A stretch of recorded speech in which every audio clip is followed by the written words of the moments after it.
amigos do canal Leandro Morilha, Soluções Educacionais no YouTube e também nas nossas redes sociais, LinkedIn, Instagram, Facebook e Spotify.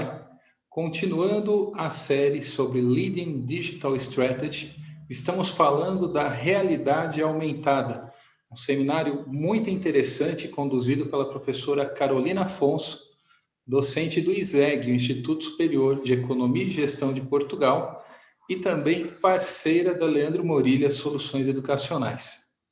Nesse segundo vídeo da série de 3, no total, nós vamos entender como criar uma experiência de realidade aumentada impactante. A professora Carolina tratará das variáveis que nos auxiliam a criar uma experiência de realidade aumentada impactante, o que vem a ser a interatividade e a vivacidade.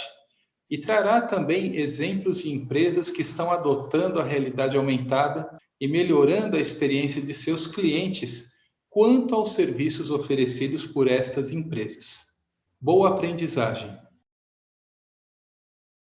Bem, então, posto isto, né, chegou o momento em que nós temos que olhar para estas experiências e perceber, muito bem, eu sou um gestor, eu sou um diretor de marketing, eu quero investir em tecnologia de realidade aumentada.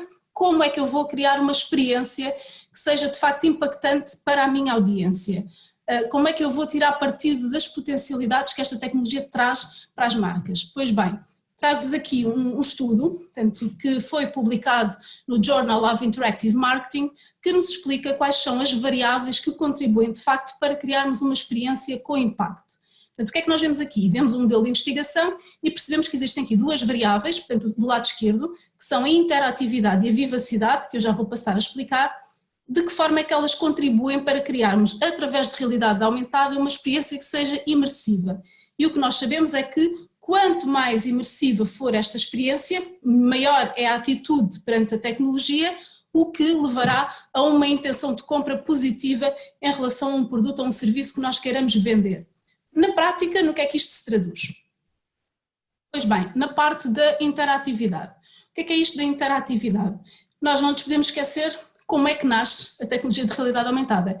Aquela associação até ao Pokémon Go vem muito do universo do gaming, dos jogos. Portanto, quem joga ou quem tem de perto gamers sabe que existe uma experiência muito imersiva, não é em vão que os gamers têm todo um conjunto de periféricos, desde o headset à cadeira, ao rato, que são próprios para tirar partido do cenário do jogo. Porquê? Porque a experiência quer ser imersiva e vejam o sucesso de jogos como os first personal shooters, como os vários torneios que existem a nível mundial, em que para um gamer é essencial o speed, portanto, dentro de uma experiência de interatividade, a rapidez de movimentos, a vivacidade dos gráficos, são condições essenciais para que o utilizador sinta que consegue controlar a experiência. Portanto, o que é que faz com que os nossos jovens ou teenagers estejam agarrados à tecnologia? É porque ela é imersiva, ou seja, tem um conjunto de ingredientes que prendem o seu utilizador à experiência. E a realidade aumentada, se conseguir tirar partido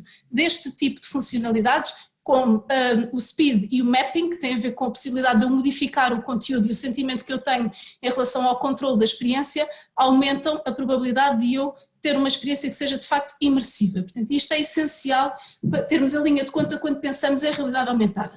E por outro lado, temos a questão da vivacidade. Portanto, o que é isto da vivacidade? A vivacidade tem a ver com toda a parte da dimensão sensorial. Portanto, o que é a dimensão sensorial? É termos uma experiência completa ao nível dos sentidos, ou seja, quando eu estou numa experiência de realidade aumentada, eu não posso estimular apenas o lado visual, eu tenho que procurar outro tipo de estímulos, ou seja, estímulos auditivos e até olfativos, etc. E eu já vos vou concretizar na prática como é que isto se resolve. Se olharmos para a parte da interatividade, portanto aqui, olhando a fundo na parte do que é uma experiência interativa, nós temos que ter a linha de conta o touchpoint. O que é isto, o touchpoint? Se eu quero criar uma experiência de realidade aumentada, eu tenho que pensar quais são os elementos que vão ativar essa experiência. Ou seja, eu tenho que pensar que, muito bem, eu quero fazer uma campanha para dar a conhecer o meu produto, eu tenho que perceber se é através do anúncio de imprensa, se é através da embalagem, se é através de todos esses elementos, quais são os pontos em que efetivamente existe um contacto que permita ao utilizador, ao consumidor, entrar em contacto com a experiência. Portanto, imaginem o caso do IKEA. Portanto, o IKEA, para promover aquele tipo de conteúdos, vai ter que colocar os targets para aqueles conteúdos em peças como o catálogo do IKEA, até folhetos, até mesmo point of sales materials dentro da própria loja, que apontam para uma experiência de realidade aumentada. Caso contrário, o nosso cliente nunca irá saber nem ter contacto com essa experiência. Ou seja, para aumentar a interatividade nós temos que ter atenção na criação destes touchpoints, pontos físicos que atuam como um gateway para a experiência de realidade aumentada. Mais, nós temos que ser criativos no call to action. Portanto, isto significa o quê? Eu tenho que, nas peças de comunicação, incentivar, porque existe aqui uma taxa de esforço, ou seja, os nossos utilizadores, os nossos clientes, para beneficiarem da tecnologia de realidade aumentada, eles vão ter que instalar uma aplicação. Portanto, para instalar a aplicação, pensem vocês próprios, quando têm que o fazer, tem que haver um incentivo para tal. Portanto, senão, para que é que eu vou instalar mais uma aplicação no telemóvel quando já nem sequer tenho memória suficiente? Portanto, tem que haver aqui um incentivo. E muitas vezes o que é que se cria? Cria-se um contexto, portanto o utilizador tem que perceber o porquê, que tipo de conteúdos é que eu vou ter ali que não tenho noutro sítio. Portanto, o que é que se tem que pensar aqui? É que uma aplicação de realidade aumentada não pode ser a cópia de informação que está no site, não pode ser a cópia dos vídeos que estão no canal do YouTube da marca, não é? Porque isso não cria nenhum sentido de exclusividade. Tem que haver um benefício adicional, ou seja, o consumidor tem que perceber que ao fazer e ao instalar essa aplicação vai ter uma experiência completamente diferente e que acrescenta valor à sua vida. Portanto, isto é essencial. Mais, agora vamos entrar dentro, na interatividade já vimos, vamos entrar dentro da parte da vivacidade. Portanto, o que é isto?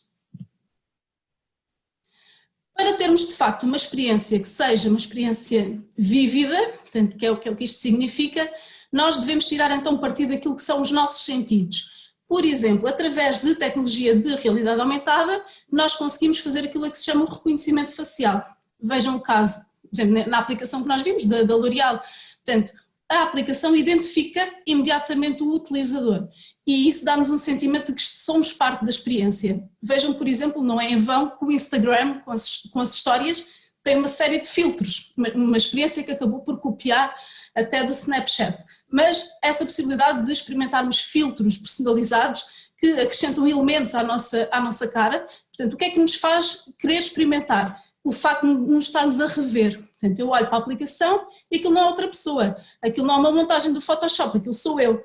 Portanto, e logo aí existe uma empatia com a tecnologia e quanto maior for esta identificação, mais vívida será essa experiência. Portanto, isto é um ingrediente-chave para uma boa experiência de realidade aumentada.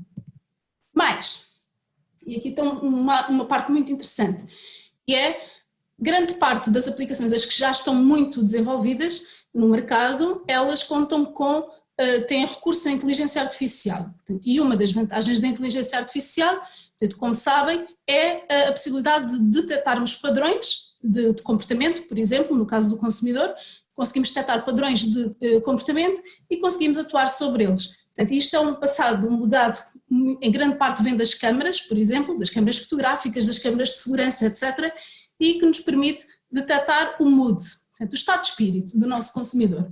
Portanto, qual é que é a vantagem? Imaginem, em última instância, e agora, por exemplo, já existem câmaras de segurança que o fazem, eu consigo captar a identidade da pessoa, portanto, eu se tiver o histórico daquela pessoa, sei que é a Maria, que é o João, e através da análise de sentimento que a aplicação faz, eu consigo perceber o estado de espírito.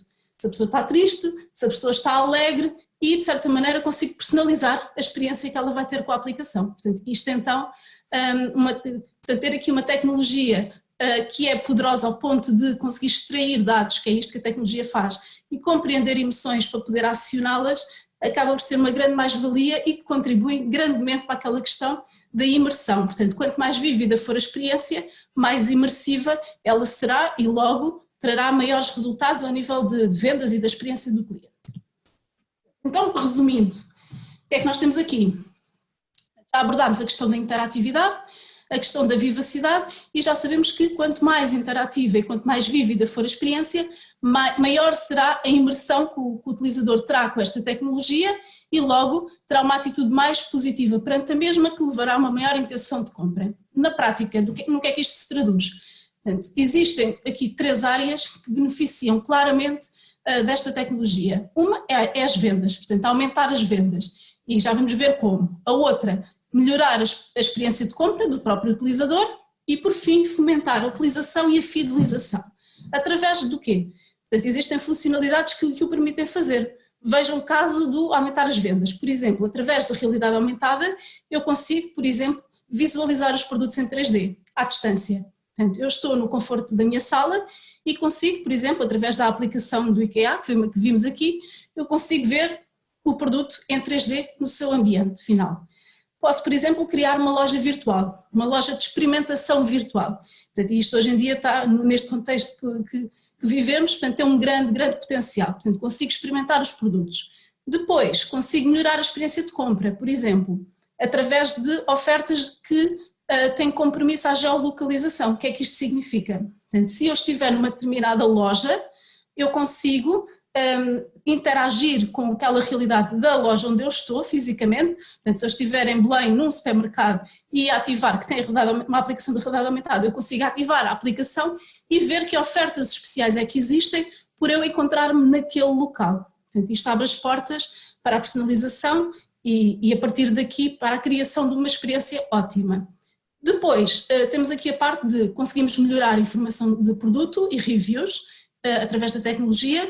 Na parte da fidelização, nós conseguimos criar, por exemplo, tutoriais. Portanto, nada como, imaginem a parte da indústria, por exemplo, de eletrodomésticos. Portanto, eu, através de realidade aumentada, eu consigo criar um conjunto de tutoriais em que eu compro um determinado eletrodoméstico e consigo perceber rapidamente como é que ele funciona através de realidade aumentada. Portanto, e abre-se mais uma porta para a fidelização. E depois, cross-sell de artigos complementares. O que é que isto é? Vejam aquele exemplo da L'Oréal. Portanto, eu na realidade, no final da minha experiência, a L'Oréal vai-me sugerir, a aplicação vai-me sugerir, muito bem, compraste um batom vermelho, pessoas como tu, vejam o caso da Amazon que faz muito isto, pessoas como tu que compram batons vermelhos também compram eyeliners pretos. Portanto, estamos aqui a abrir a porta ao cross-sell de artigos complementares de uma forma rápida, portanto, e a fidelizar, ao fim e ao cabo, a nossa audiência.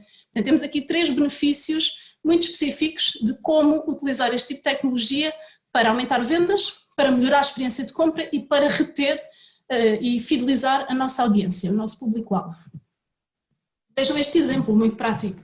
A Ray-Ban, e aliás há uma experiência muito interessante, se quiserem ver, procurem que ela está disponível, por exemplo, no YouTube, uma experiência de realidade aumentada que a Ray-Ban tem, em que, por exemplo, vejam, de um lado, do lado direito, temos a página normal de produto, sem realidade aumentada, onde conseguimos ver os óculos, mas nós sabemos que comprar óculos tem que se lhe diga, não é? Nós queremos saber sempre a opinião de alguém, e é daquelas compras que à distância nos deixa sempre um bocadinho reticentes. Através de realidade aumentada, vejam o caso à esquerda, portanto, como é que a Ray-Ban consegue ultrapassar este obstáculo da experimentação.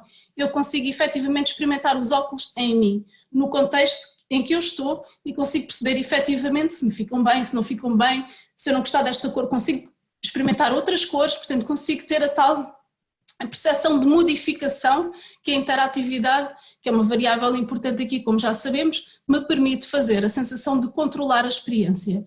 Portanto, isto é de facto um diferencial muito grande. Então, gostou deste vídeo? Quer ter aula com esta professora? Saiba mais a respeito de nossas parcerias internacionais e de nossos cursos totalmente customizados para a sua empresa em www.leandromorilhas.com.br e também nas nossas redes sociais. Leandro Morilhas, Soluções Educacionais, integrando teoria e prática para o sucesso do seu negócio.